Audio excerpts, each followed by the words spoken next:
Traição, chantagem ou medo? O que fez Hugo Motta mudar completamente de lado e abandonar a anistia dos presos do 8 de janeiro? Foi um simples acordo político ou algo muito mais obscuro está acontecendo nos bastidores? Hoje eu vou te revelar tudo o que não estão te contando sobre essa história. Fica até o final, porque essa análise pode mudar sua visão sobre o poder no Brasil. Nos últimos meses, Hugo Motta surgiu como uma esperança para aqueles que acreditam que os presos do 8 de janeiro sofrem condenações exageradas. O presidente da Câmara dos Deputados, Hugo Motta, disse em entrevista a uma rádio da Paraíba que os atos do 8 de janeiro foram uma, aspas por Hugo Motta, agressão inimaginável, fecho aspas, às instituições, mas que não podem ser classificados como uma tentativa de golpe de Estado. A fala de Motta aconteceu quando ele foi questionado sobre o projeto de lei que dá anistia aos condenados pelos ataques do 8 de janeiro. Aspas para o Hugo Motta mais uma vez. Foi uma agressão às instituições, uma agressão inimaginável. Agora, querer dizer que foi um golpe tem que ter um líder, tem que ter pessoa estimulando, apoio de outras instituições interessadas, como as Forças Armadas. E não teve isso, fecho aspas. Assim que assumiu a presidência da Câmara, ele fez declarações fortes sobre rever essas sentenças, o que fez a direita acreditar que ele iria pautar a anistia. Mas, de repente, ele deu um giro de 180 graus e disse que a chance de pautar esse projeto agora é zero. Não durou nem 2 meses, gente, a postura sensata do Hugo Motta, que ele demonstrou assim que ele se tornou presidente da Câmara. Na semana em que ele foi eleito, Motta disse que as penas dos réus do 8 de janeiro eram exageradas e que as pessoas que não fizeram nada estavam presas e condenadas injustamente. E disse que essa situação deveria ser revista, dando esperanças para toda a direita de que ele pautaria o projeto de anistia. Não só para a direita, para todo mundo que busca justiça, ele trouxe esperança. Mas o que aconteceu para ele mudar de ideia tão rápido? Ele estava mentindo o tempo todo? Ele foi pressionado? Ou tem algo ainda mais sério por trás disso?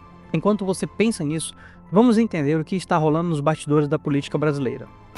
O PL de Bolsonaro não aceitou essa mudança de postura e decidiu que vai expor o Hugo Motta publicamente. Os parlamentares do partido afirmam que ele se comprometeu a pautar a anistia caso houvesse maioria e que agora ele está quebrando esse acordo. Mais do que isso, eles ameaçam transformar essa traição em um problema nacional. O partido de Jair Bolsonaro, o PL, tem repetido que não vai deixar o presidente da Câmara em paz, até que ele dê um destino ao projeto de lei que anistia, perdoa os crimes cometidos pelos invasores do 8 de janeiro. Parlamentares do PL têm prometido expor, essa palavra que eles têm usado, Hugo Motta em plenário, caso o presidente da Câmara decida não pautar o projeto da anistia. O PL afirma que tem pelo menos 300 votos garantidos para aprovar a anistia e que a Câmara precisa dar uma resposta. Mas Hugo Motta parece estar mais preocupado em evitar um desgaste com o governo Lula e com o STF. Mas será que é só isso mesmo? Agora, eu vou te contar o que realmente está por trás dessa história.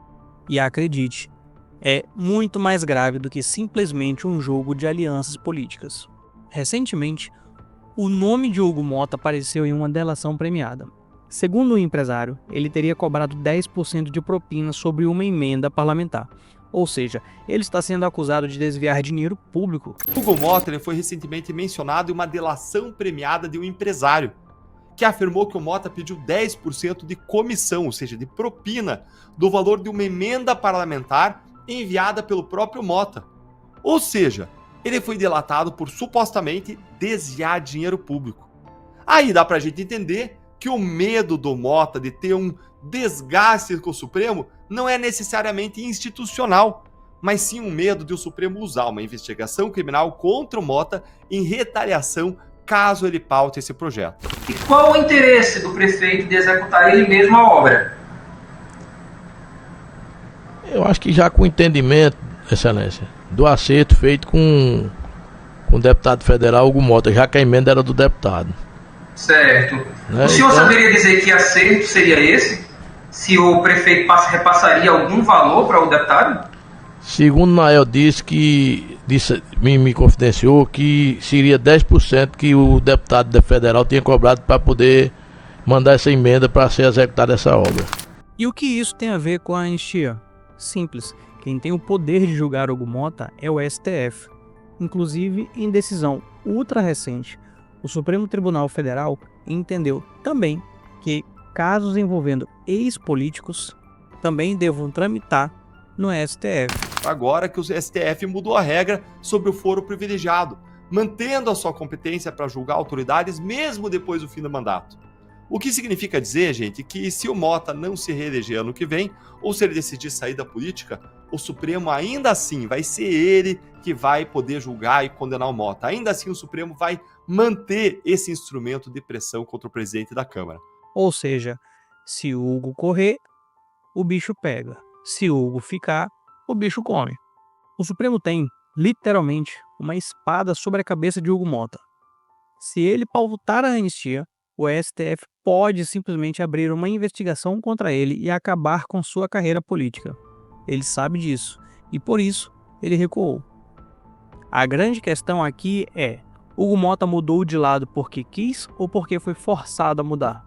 Mas, Nilton, como que a gente resolve o medo do Mota, do STF, da investigação? É fácil, é só acabar com o foro privilegiado, algo que já passou no Senado. E tá onde? Exatamente na Câmara. Ou seja, o próprio Mota ele tem o poder de resolver o seu próprio problema. Isso tiraria o imenso poder que o STF tem de chantagear não só o Mota, mas outros deputados e senadores. Agora que você sabe dessa informação, fica claro que o jogo é muito mais sujo do que parece.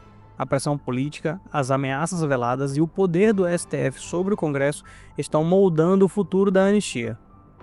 E a pergunta que eu te faço é: você acha que o Hugo Mota deveria enfrentar o STF e pautar a anistia? Ou ele está certo em recuar para salvar a própria pele? Deixe sua opinião nos comentários e compartilhe esse vídeo com o máximo de pessoas. Porque quanto mais gente souber dessa história, maior a pressão popular. E se tem uma coisa que os políticos temem, é a voz do povo.